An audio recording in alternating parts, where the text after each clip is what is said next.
ये सोचना बहुत दिलचस्प है कि रियल एस्टेट की दुनिया बाहर से कितनी सीधी लगती है।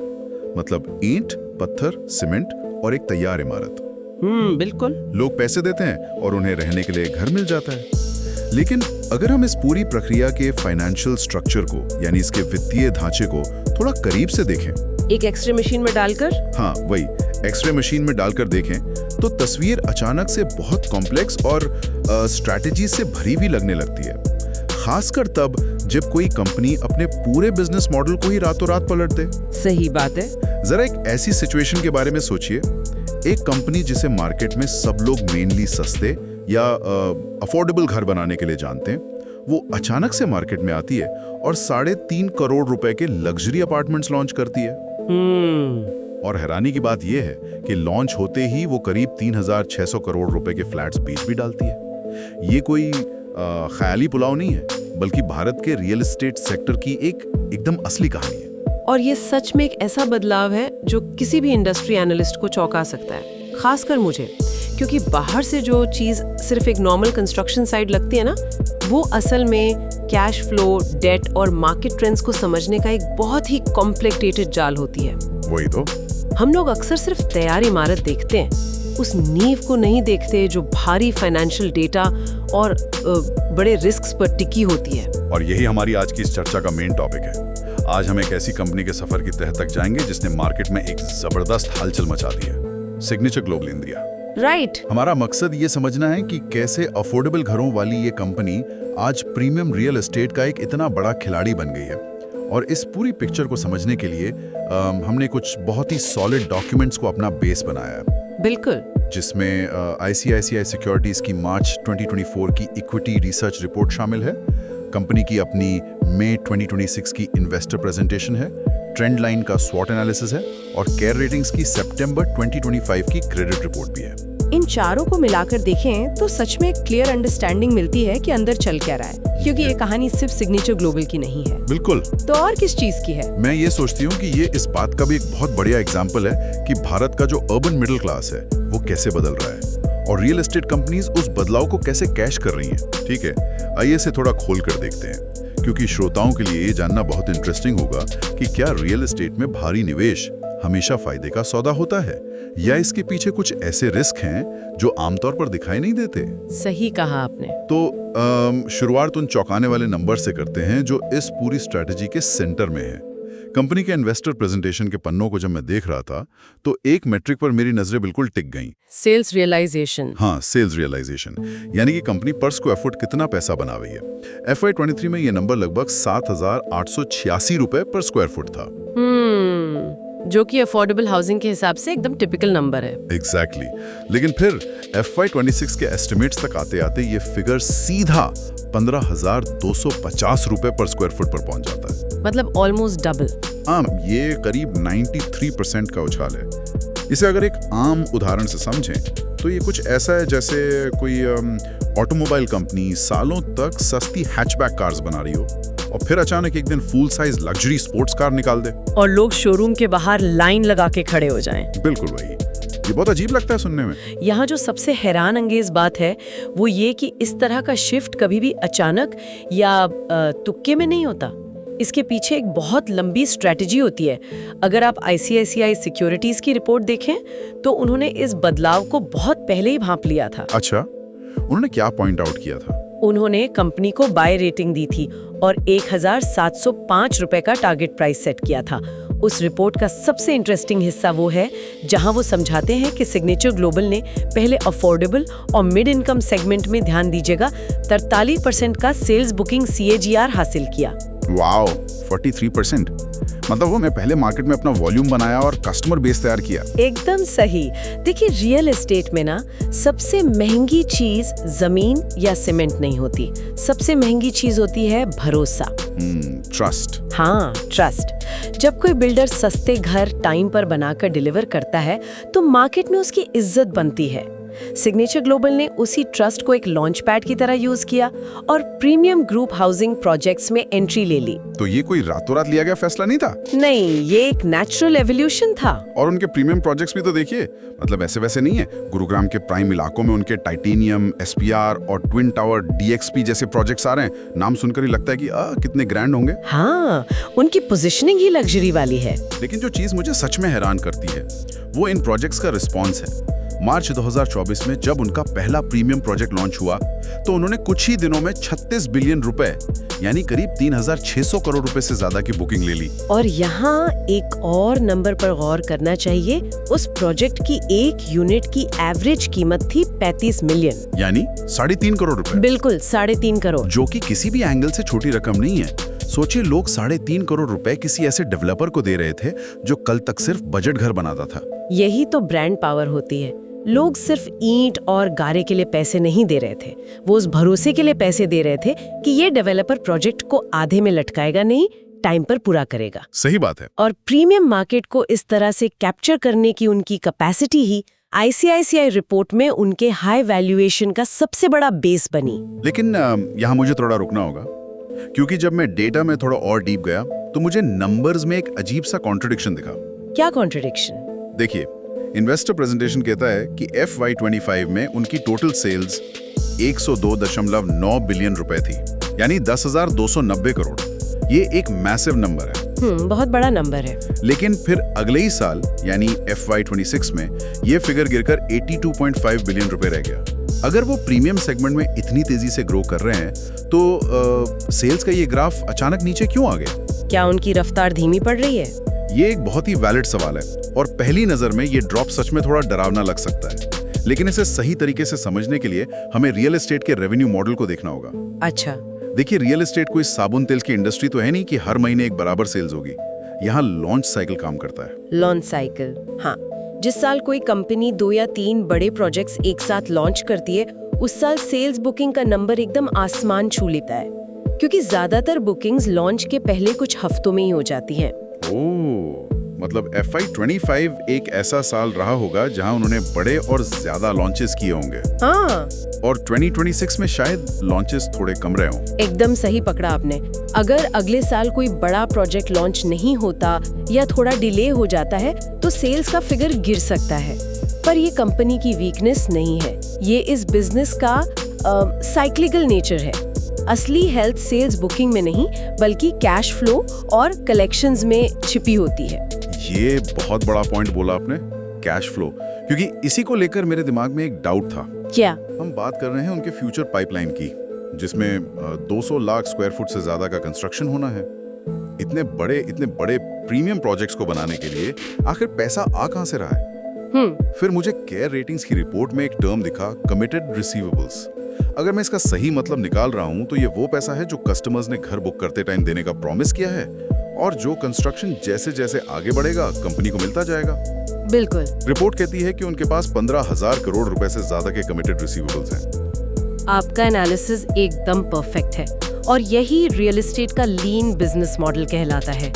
अगर इसको सिंपल हिंदी में कहें तो ग्राहकों ने घर खरीद लिए हैं, वो अपनी इंस्टॉलमेंट दे रहे हैं और उसी पैसे से बिल्डर अपनी इमारत खड़ी कर रहा है। मतलब ये तो कुछ वैसी ही सिचुएशन हो गई जैसे किसी उड़ते हुए हवाई जहाज को हवा में ही बनाया जा रहा हो।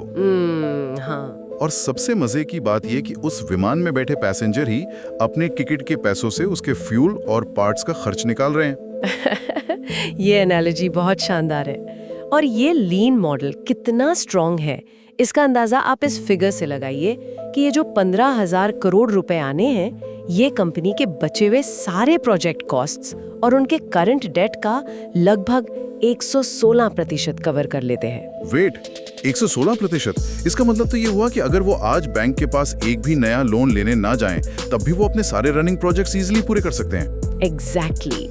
और यही रीजन है कि केयर रेटिंग्स ने इनके कैश फ्लो को इतना स्ट्रॉन्ग माना है। इसी कैश इंजन के चलते FY26 में कंपनी का कलेक्शन 40.1 बिलियन रुपए रहा। कमाल है। और सिर्फ ये नहीं, उन्होंने अपने कैश रिजर्व्स को और बढ़ाने के लिए एक बहुत स्मार्ट मूव चला। उन्होंने RMZ ग्रुप के साथ कमर्शियल स्पेस में एक बहुत बड़ा जॉइंट वेंचर किया। हाँ, RMZ JV के बारे में मैंने पढ़ा था। उन्होंने अपनी एक सब्सिडरी में 50% हिस्सेदारी बेच दी, जिससे उन्हें लगभग 12.37 बिलियन यानी 1237 करोड़ रुपए की सॉलिड नकदी मिली। मुझे लगता है ये सच में एक बहुत स्ट्रेटेजिक डिसीजन था, क्योंकि कमर्शियल रियल एस्टेट ना एकदम अलग बॉल गेम है। बिल्कुल। वहाँ आपको लीजिंग देखनी पड़ती है, मेंटेनेंस करना पड़ता है, प्रॉपर्टी को सालों तक मैनेज करना पड़ता है। अपनी हिस्सेदारी बेचकर उन्होंने न सिर्फ भारी कैश लिया, बल्कि अपना पूरा फोकस वापस अपने कोर बिजनेस पर लगा दिया, यानी प्रीमियम रेजिडेंशियल हाउसिंग पर। सही कहा। और ये दिखाता है कि मैनेजमेंट अपने कैपिटल एलोकेशन को लेकर कितना क्लियर है। वो उधर नहीं भटक रहे जहाँ उनकी एक्सपर्टीज नहीं है। पर अब यहाँ एक छोटी सी प्रॉब्लम दिखती है मुझे। कैसी प्रॉब्लम? अगर सब कुछ इतना ही परफेक्ट है, कैश फ्लो मस्त है, बुकिंग्स लाइन लगकर हो रही हैं, तो उनकी बैलेंस शीट में ये बढ़ता हुआ कर्ज यानी डेट कहाँ से आ गया? ये एक बहुत जरूरी सवाल है। केयर रेटिंग्स की रिपोर्ट बता रही है कि जून 2025 तक कंपनी का टोटल डेट बढ़कर 2440 करोड़ रुपए हो गया है। अभी तो हमने बोला कि कंस्ट्रक्शन का सारा पैसा ग्राहकों से आ रहा है, तो फिर ये 2440 करोड़ का उधार किस लिए? अगर हम इस मुद्दे को बड़ी तस्वीर से जोड़कर देखें, तो इसका जवाब रियल एस्टेट इंडस्ट्री की सबसे बड़ी भूख में छिपा है। अच्छा। और वो भूख है जमीन की। अच्छा, लैंड बैंक। हाँ। कंस्ट्रक्शन का खर्च भले ही कस्टमर के एडवांस से निकल जाए, लेकिन 5 या 10 साल बाद जो प्रोजेक्ट्स आएंगे उसकी प्लानिंग तो आज करनी पड़ेगी ना। आज नई जमीन खरीदने के लिए डेवलपर्स को भारी शुरुआती पूंजी चाहिए होती है, जिसे हम लैंड एक्विजिशन बोलते हैं। राइट। और इसी लैंड एक्विजिशन की वजह से उनका डेट बढ़ा है। तो ये तो एक तरह का लूप बन गया। मतलब ग्रो करने के लिए जमीन चाहिए, जमीन के लिए लोन चाहिए। और मैंने नोटिस किया कि इस लोन के एक हिस्से पर ब्याज दरें बहुत ज्यादा थीं। कुछ केसेस में तो 15% से भी ज्यादा। 15% का ब्याज तो किसी भी प्रोजेक्ट के प्रॉफिट मार्जिन को खा सकता है। 15% वाकई बहुत महंगा होता है, खासकर जब अमाउंट हजारों करोड़ में हो। लेकिन यहाँ मैनेजमेंट का एक और पॉजिटिव पॉइंट सामने आता है। उन्होंने इस रिस्क को जल्दी आइडेंटिफाई कर लिया और इस महंगे लोन को रीफाइनेंस करना शुरू कर दिया। रीफाइनेंस कैसे? और सबसे अच्छी बात यह है कि इस नए लोन का इंटरेस्ट रेट 10% से भी कम है। तो उन्होंने 15% वाले पुराने और महंगे लोन को चुकाने के लिए 10% वाला नया और सस्ता लोन ले लिया। ये तो काफी प्रैक्टिकल फाइनेंशियल मैनेजमेंट है। इससे तो उनका इंटरेस्ट एक्सपेंस साल का करोड़ों में कम हो जाएगा। सही कहा। पर महंगे डेट को सस्ते डेट से बदल देना सिर्फ एक टेम्पररी सोल्यूशन है। नई जमीन खरीदने की ये जो लगातार प्रेशर है ना, ये हमें कंपनी के सबसे बड़े रिस्क की तरफ ले जाता है। और यहाँ ट्रेंड लाइन का स्वॉट एनालिसिस फ्रेम में आता है। उस डिटेल रिपोर्ट में उन्होंने कंपनी की 25 अलग-अलग स्ट्रेंथ्स काउंट की हैं, जैसे हर क्वार्टर बढ़ता प्रॉफिट, अच्छा ROE और वही स्ट्रॉन्ग कैश फ्लो जिसकी हमने बात की। लेकिन उन्होंने कुछ बहुत सीरियस वीकनेसेस और थ्रेट्स को भी पॉइंट आउट किया है। अगर हम इस पूरे डेटा को एक साथ रखें, तो क्या ऐसा नहीं लगता कि कंपनी ने अपना पूरा दाव सिर्फ एक ही मार्केट पर लगा दिया है? आप बिल्कुल सही पॉइंट पर आए। ICICI सिक्योरिटीज और केयर रेटिंग्स दोनों ने ही इस रिस्क को काफी हाई प्रायोरिटी पर रखा है। फाइनेंस की भाषा में इसे ज्योग्राफिकल कंसंट्रेशन कहते हैं। यानी आम भाषा में एक ही सिटी या एरिया पर पूरी तरह से डिपेंडेंट होना। बिल्कुल। अगर हम इनके पोर्टफोलियो को देखें, तो उनके जितने भी चल रहे प्रोजेक्ट्स हैं, उनका लगभग 62% हिस्सा सिर्फ गुरुग्राम में है और बाकी का हिस्सा भी आसपास, जैसे सोहना और मनेसर में ही है।